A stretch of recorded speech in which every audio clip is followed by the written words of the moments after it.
Hello from Bucharest, Romania. My name is Alexandru Kosoi. I'm the Chief Security Strategist for Bitdefender, and welcome to our LinkedIn Live event regarding Darknet and its implications in cybercrime. Today, together with my colleague Silvio, which he will introduce a bit later, we'll be talking about Tor project, the Darknet, and some other interesting topics. It's only a 30 minutes discussion. Then we'll take some questions, and I encourage you to leave some questions in the chat that we can address at the end.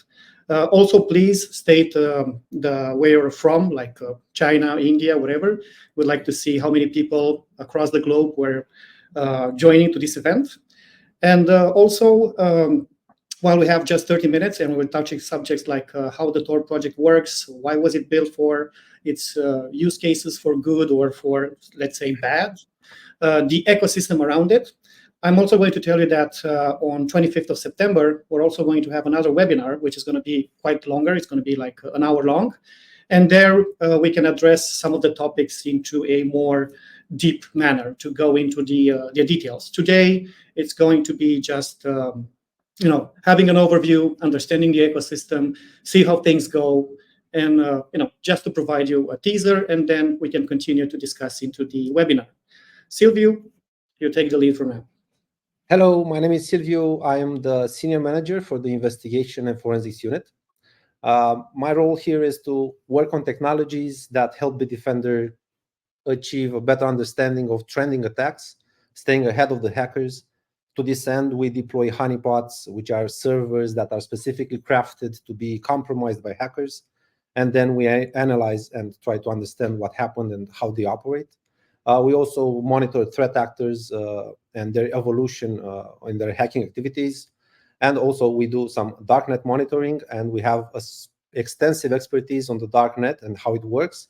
And we're happy to share with you some insights from the Darknet and how this project evolved.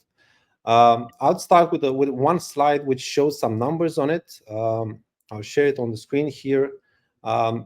We have the Tor project, which started back in 2006. I would say this is the main technology being used on the Darknet today. There are others, granted, but if you talk about the Darknet, the dark web, basically you're talking about the Tor project being used to do some illicit stuff, maybe. We'll talk about this in a second.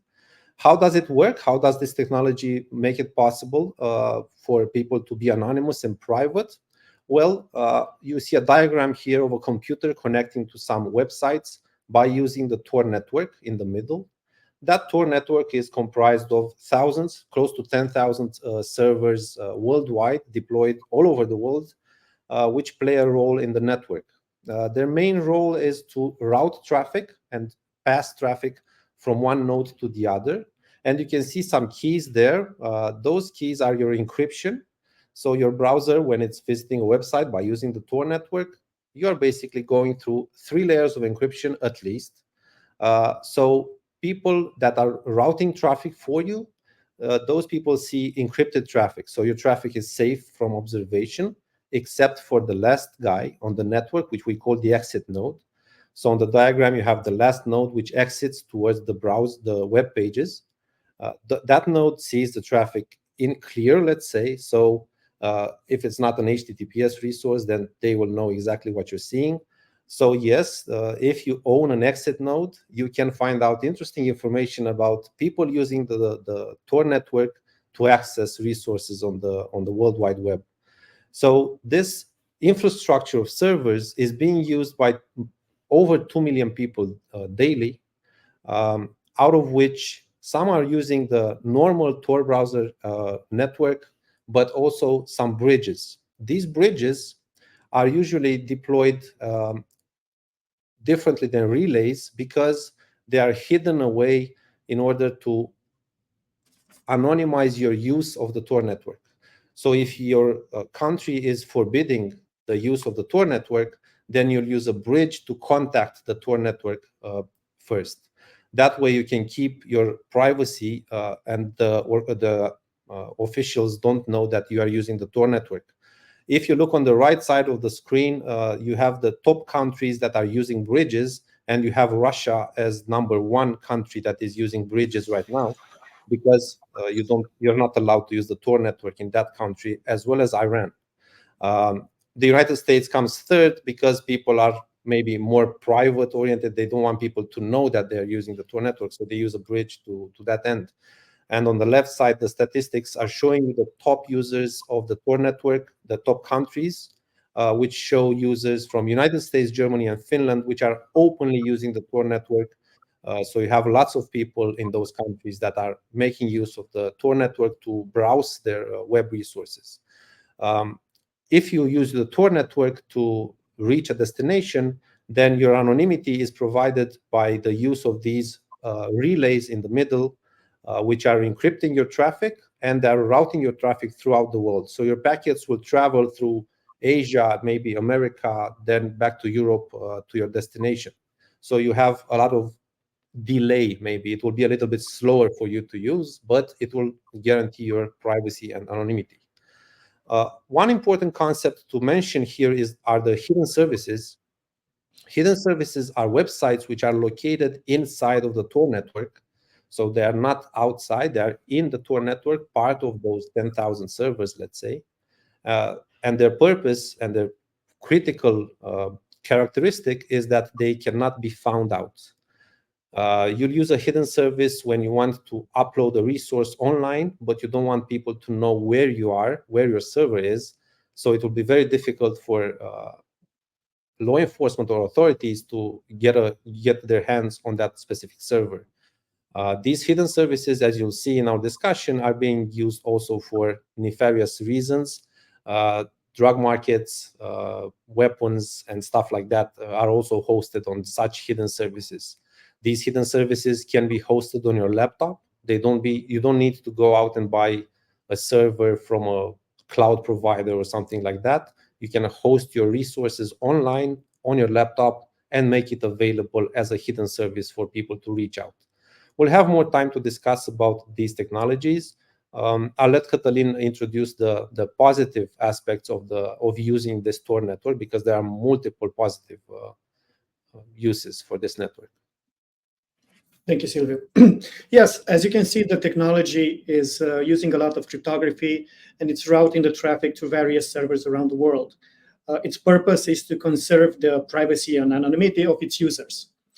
We usually get questions from people asking that, hey, if I use the Tor browser, am I exposing myself to malware or to viruses? No, you are not. Using the Tor browser, it's actually quite safe. It's the same technology as any other browser, only that it has on top of it some anonymity functionalities. So it's safe to use it as long as you stay on the websites that are safe.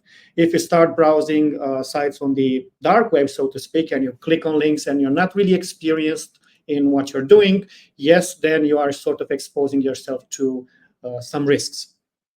In terms of good things you can do with it, for instance, this is very useful for people that want to browse the internet on particular legitimate websites without having the fear of being tracked. It doesn't matter who's doing the tracking. It can be some advertisers who want to know what are they looking for online, so they can later save them with ads. Maybe they just want to communicate encrypted with friends, family, or other people. So for them, using the Tor browser is a very good functionality. Then we'll have journalists who are doing investigative work, and they don't want to hint the people or the stories that they're investigating in, because as you know, if I visit a website, the website knows the IP where I'm coming from, or maybe even more, sometimes they know some cookies or other things like that. So if you're using Tor browser, people will not know what website you're visiting, so you can do your investigation, so to speak, in a complete covert manner.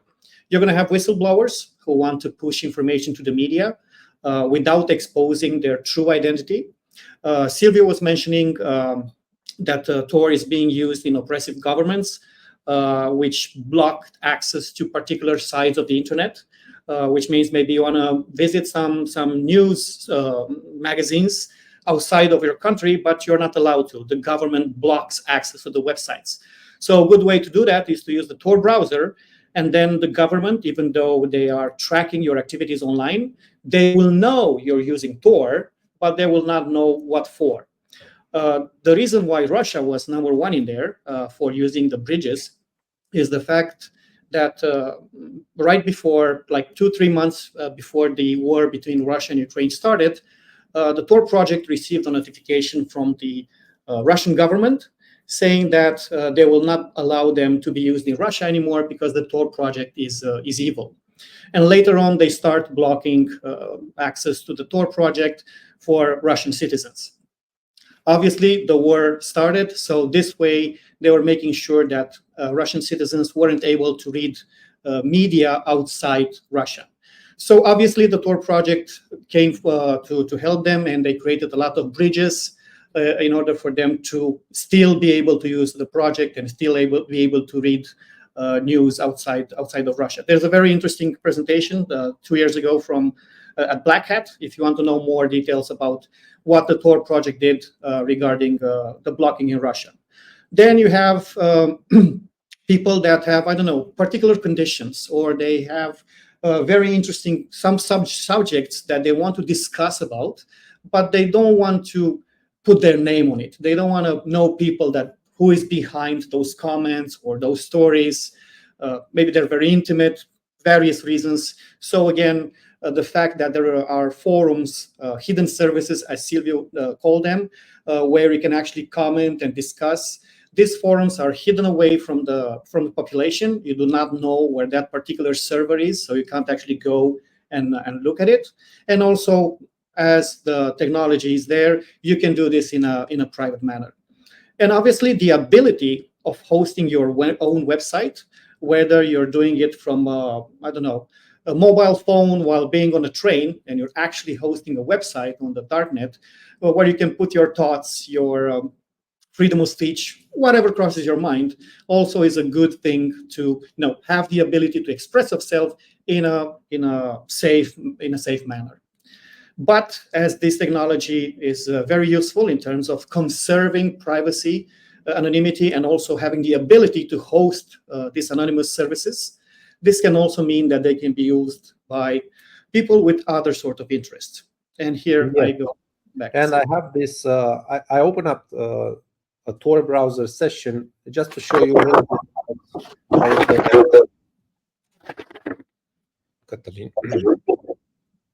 how the hackers will use the Tor network to their uses. So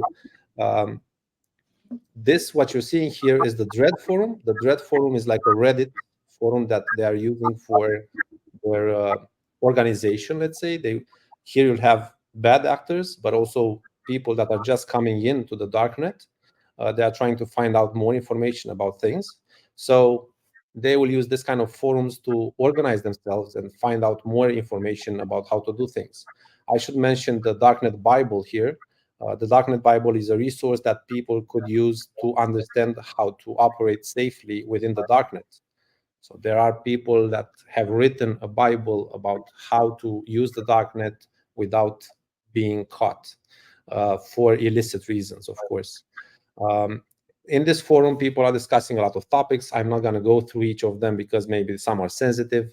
But also with these hidden services, you can also host markets which sell drugs, weapons, software, exploits, and stuff like this. So if it's illegal, you'll find it on a dark market because you have these hidden services which are very difficult to find physically on the planet, but they are operating normally from the Tor browser. You can access them and use their resources. So you can come online and buy a specific drug or weapon or something of your choice.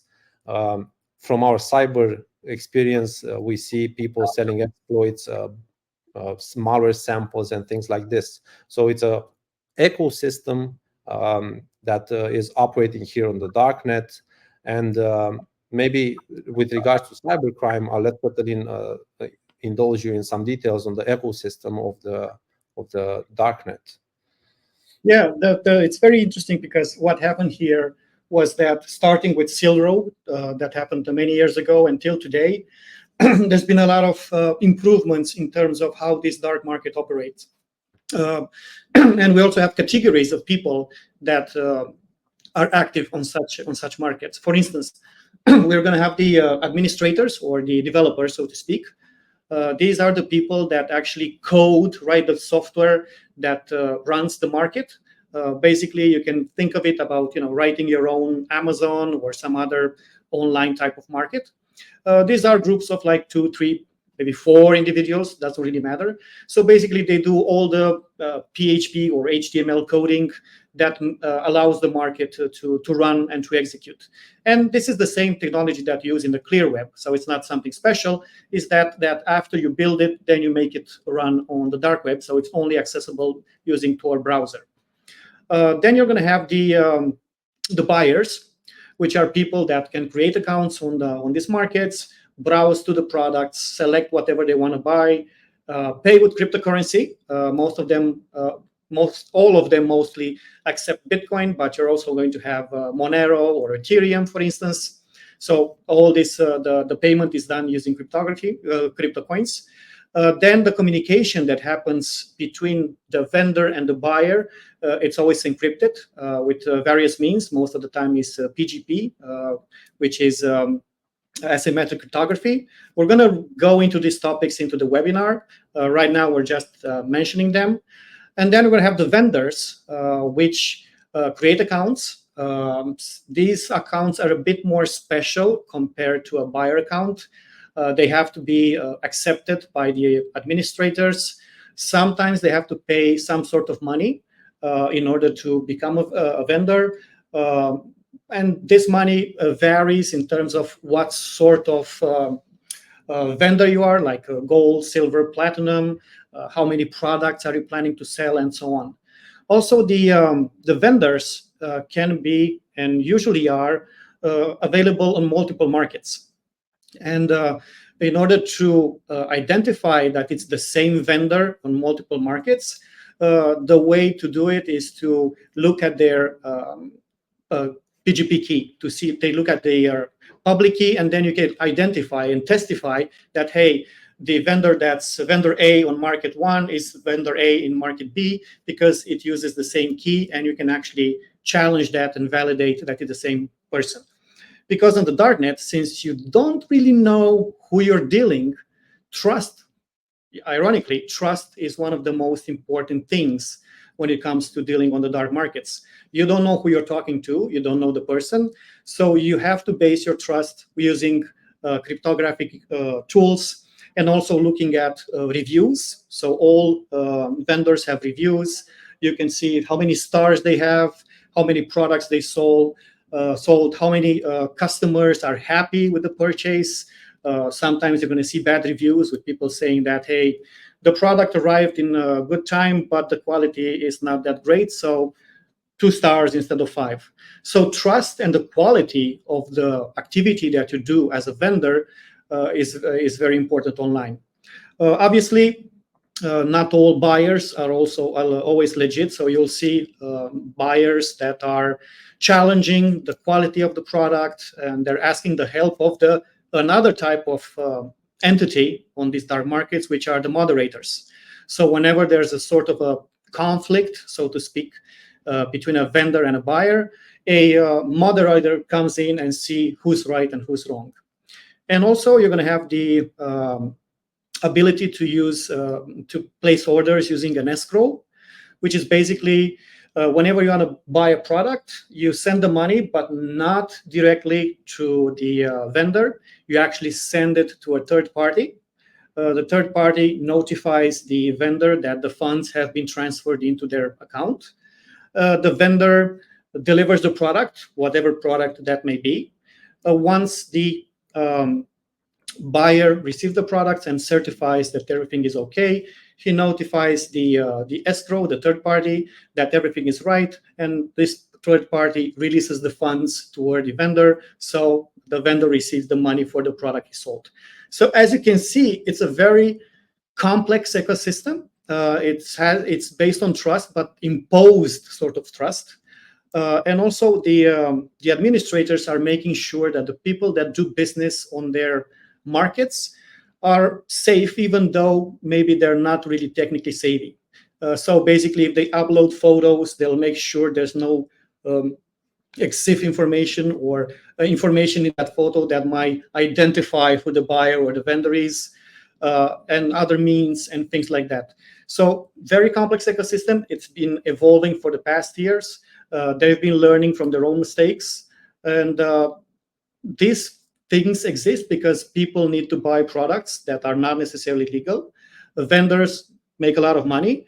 And also the administrators, the people that host these markets, get a fee from each transaction. So that's how they are, let's say, encouraged into building these markets, because they're actually making money out of it. Illegal money, don't get me wrong. It's not a good idea to do that, but yeah, that's the financial gain out of it. Yes, and also the markets are making sure that users don't leak their private keys. And they ban you if you leak your private key, so your conversations will be unencrypted.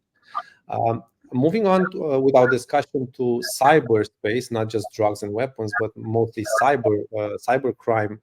We identified on the dark markets and the dark forums a lot of discussions about tools being sold in order to do your hacking activities. So if you are a cyber criminal, you have access to a lot of information within the darknet, and people on the dark forums which are offering services for your hacking activities. For instance, you can go out and buy malware or exploits, which are either zero-day exploits maybe or near zero-day exploits. You can also buy access within an organization, such as open shell within a compromised organization. So some hackers will stop after compromising an organization and sell that access. They will not do any damage. They will just gain access and then stop and sell that access on the dark net. And people come in and buy that access and use it to do their bad activities. Also, the data leaks, of course, you are familiar with data leaks. Those are also promoted on the dark forums, and they're available to be bought. As well as servers for your infrastructure. If you're a cyber criminal and you need to do your servers quickly, or maybe buy some bulletproof hosting. We refer to bulletproof hosting as hosting providers which will never collaborate with police, with law enforcement. So if they are not cooperating with law enforcement, they are bulletproof hosting providers, and they are promoting their services through the use of the forums. Also for your scams on the phone calls and messaging services, mobile communications, you can also buy services to receive calls or SMSs, as well as banking details, billings, whatever you need in your activities. It's available in the dark forums. I'll shift the focus towards companies and organizations, big businesses, which are maybe compromised, and we see auctions with people selling access in big organizations. We're talking about organizations worth millions of dollars, and they just sell working credentials or a working remote desktop connection or stuff like this, which will grant you access within the organization. And then you get to do maybe a ransomware attack, for example. You just buy access to an organization, and we're talking about $1,000, so it's not a very steep price, and you gain access to $1 million organizations, right? And after, maybe the ransomware groups will buy this access, they will go through a process of infecting that organization, which Cătălin will take you through. Cătălin? Yes, I'm here. Remove this one. I have some slides as well. Yeah, so what I wanted to briefly touch on, it's on the subject that's very important, and it has been very important for the past 10 years, and unfortunately it's not going to go away, and is the subject of ransomware. We know there are many organizations and also individuals that have been affected by ransomware in the past time, and this is not going to go away. It's a very lucrative business. There are millions or billions of dollars that are made out of ransomware. So it's something that we need to keep in our head to understand exactly what's going on. And one of the recent phenomena is the ransomware-as-a-service, which means that there's not the same. It's not a group of individuals that create the ransomware, infect organizations, negotiate the ransom, get the money, and so on. This model has been used before, but it involved people having a lot of skills, technical skills, and it wasn't something that would scale on the long run. So the business has been separated now. So now we have a small group of individuals, 3, 4, 5 maybe. These are called the developers. And basically, these are the guys that are responsible with building the actual ransomware, the ransomware file that's going to be delivered to the victim in order to encrypt the organization. And they're also going to have to build some other services, which all of them are going to be protected by being besides a hidden service. So they're going to have an .onion address as all the addresses on the darknet. So some of the hidden services that the developers have to build are the ransomware pay page. It's called pay page because when the victim receives a notification that his organization has been affected by ransomware, it's being directed to this particular pay page using a token or an ID. And basically, once it connects there, the victim will see how much money it has to pay, until when some communication methods with the criminals in order to negotiate, check if they actually have the key, if they'll be able to decrypt them if they pay, and so on. So this is one of the first services that they have to build and maintain. And it's very important that this pay page has to be very, very safe, because there's a lot of individuals that are going to be interested into having access to the pay page. It's going to be law enforcement that wants to get access in there. It's going to be hackers that think that there might be relevant and financial information on that particular server, such as the private keys of the Bitcoin wallets and other information regarding for other parties. Some hackers are taking down some pay pages just for fun, just to show that they were smarter than the ransomware developers. Then you're going to have the affiliate portal, which is basically another hidden service, but which is not really known to a large audience. Usually this is known only to the affiliates, to the guys that actually work with this infrastructure in order to infect victims and ask them to pay the ransom. So basically on these particular portals, the affiliates have an account. And then from there, they can have the ability to download the latest sample of the file. They have the ability to see which security products detect or do not detect that particular file. So they know if a particular organization uses a security solution that already detects the sample, there's no point into deploying the sample in there because it's going to be detected. It's not going to work. They have the ability from the same portal to transfer money from the administrator account to their own personal account, either directly or through a mixer, and so on. So that's another interesting hidden service, especially for law enforcement. So that's why usually this particular portal is not really public. It's very hard to find, and it's usually kept a secret among the people that are involved in this particular ransomware family. And then you're going to have the extortion page, which basically publishes information about the victims in order to convince them into paying faster. These are either maintained by the developers, but they can also be maintained by the affiliates. So the developers are building all this infrastructure, and then you have the affiliates, which in numbers are far more compared to developers. And these are the people responsible with the actual attack. So they will identify vulnerable victims, they will compromise their organization, and they will stay there for months, seeing what's in there, exfiltrating important information, making sure that if they start encrypting, they will also encrypt potential backups and things like that. And once they make sure that they can fully compromise that organization, they will release the ransomware to encrypt the infrastructure. Usually these attacks happen at night, during the weekends, when people are not at work, so they will not notice that something's wrong with the computer, and they won't stop the infection or the encryption. So that's why when you have a friend or somebody telling you that they've been a victim, it's probably happened last night or during the weekend. So the affiliates are doing all this work, and if the victim pays, they will pay into a wallet, a Bitcoin wallet or a Monero wallet that's owned by the developer. And once the money comes in, the victim receives the decryption tool, and they can decrypt the data and so on. And also the developer pays the share of the affiliate into the affiliate portal, from where the affiliate can further take it to his own wallet, or maybe directly, depending on their strategy. Usually we're talking about 30% remains to the developer, 70% of the money goes to the affiliate. And these sums are either plus minus, let's say, 10%. But usually that's the ecosystem. So as you can see, there's an entire ecosystem. Obviously, there are more infrastructure, command and control servers that are used into this sort of attacks. But if we have to single out the ones that are based on hidden services, we're talking about the pay page, the affiliate portal, and the extortion page. Okay. And now, go ahead.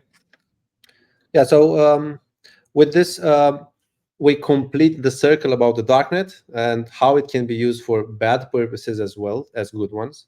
I think that we'll see an evolution in things going on in the darknet, and I will just mention LLMs just for a quick second. As you know, ChatGPT, this evolving technology, is also rapidly gaining speed in the darknet as well, because you have engines which are trained on illegal content, and you, as a innocent bystander, you can come and ask a GPT, which is from the darknet. You can learn about how to do some illegal activities, how to go out and buy some drugs, what's the safest way to deliver those drugs to your home. You'll have this interaction like a chat GPT, but for the darknet. So things are getting a little bit out of hand on this subject, but so far things are contained behind accounts, and you need to be verified before using this kind of technologies. But we can see people training the chat GPTs on darknet information with content from these markets and forums and stuff like this. So the bar, the technical difficulty to working with the darknet is lowering a lot. It's easier now to use the darknet for emerging people, let's say people that never used the darknet before. It's now easier for them to go in the darknet and be efficient there. So that's a problem there. Yeah, and also before we go to the questions, I want to mention that, okay, we talked a lot about the darknet, the markets, the fact that you can go there, create an account, and you have some cryptocurrency, you can buy illicit products. That doesn't mean we're encouraging you to do that. We're actually encouraging you to stay away. And also, even because these are protected by the technology behind the Tor project, that doesn't mean they are completely safe from law enforcement. After all, the people, the administrators of those markets that are writing the code, they can always make mistakes within the code, which means that by mistake, they can accidentally de-anonymize the hidden service, and you find the IP of the actual server, and then law enforcement can go there and seize the server and see if they can arrest anybody. For instance, some of the investigations on dark markets that we had the honor and the privilege to assist with technical expertise were Hansa Market, Silkity, Sipuli Market, and Peloputi dark web marketplace. The last three of them were, because now they've been seized, they were targeting Finland and Finland customers. And that's why even the names have some sort of meaning in Finland. However, Hansa Market, at the time of its disruption, its takedown, it was the third most used dark market. We had Alpha Bay, which was number one. Then we had Dream Market, and Hansa Market was number third. And it's a very interesting story behind the takedown. You can Google if you want to read more information. The idea is that the Dutch police managed to take control of the server.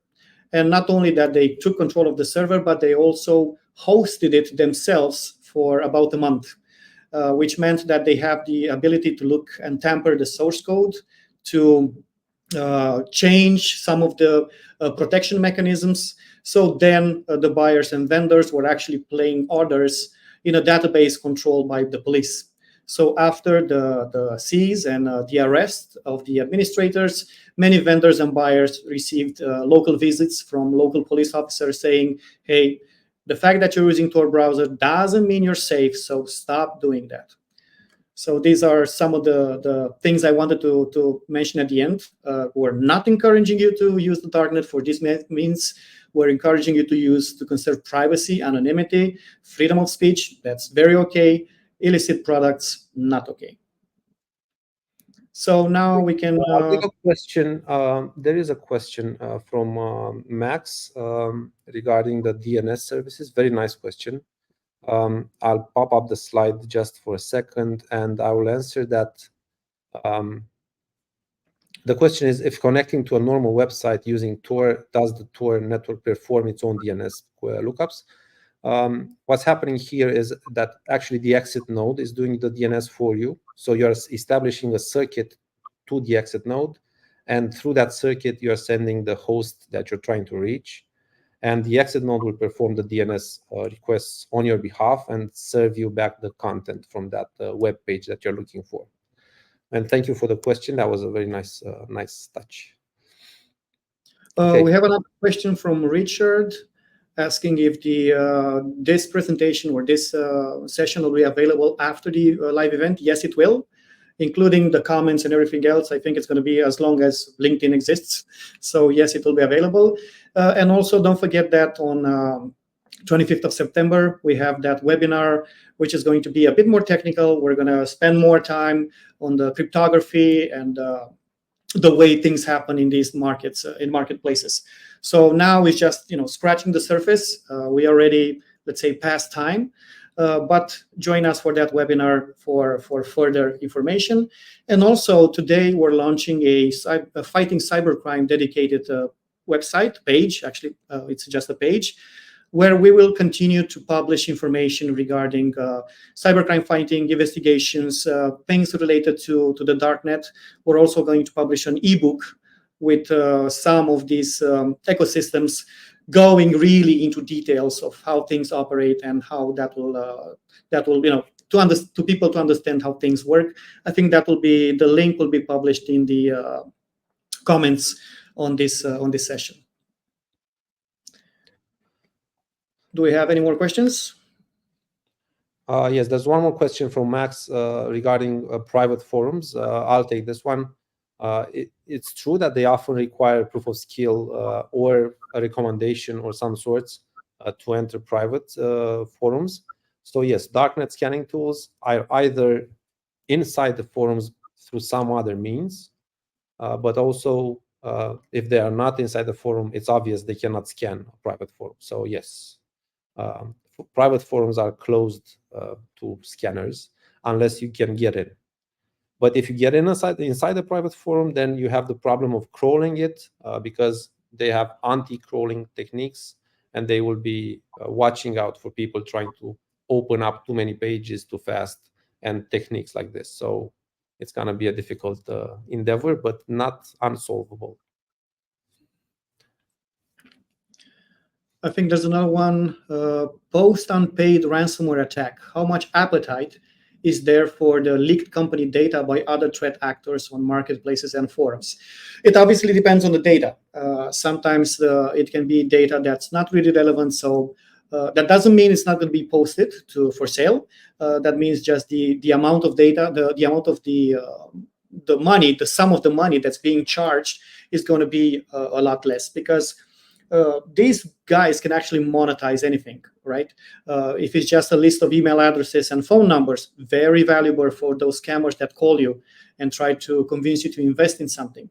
If there's other information regarding, health data, that's also relevant. We've seen very nasty cases where people actually committed suicide because their private medical data was now available on the web. But obviously, sometimes when you to look at governments or other important entities that have been compromised by ransomware, these guys usually don't pay the ransom.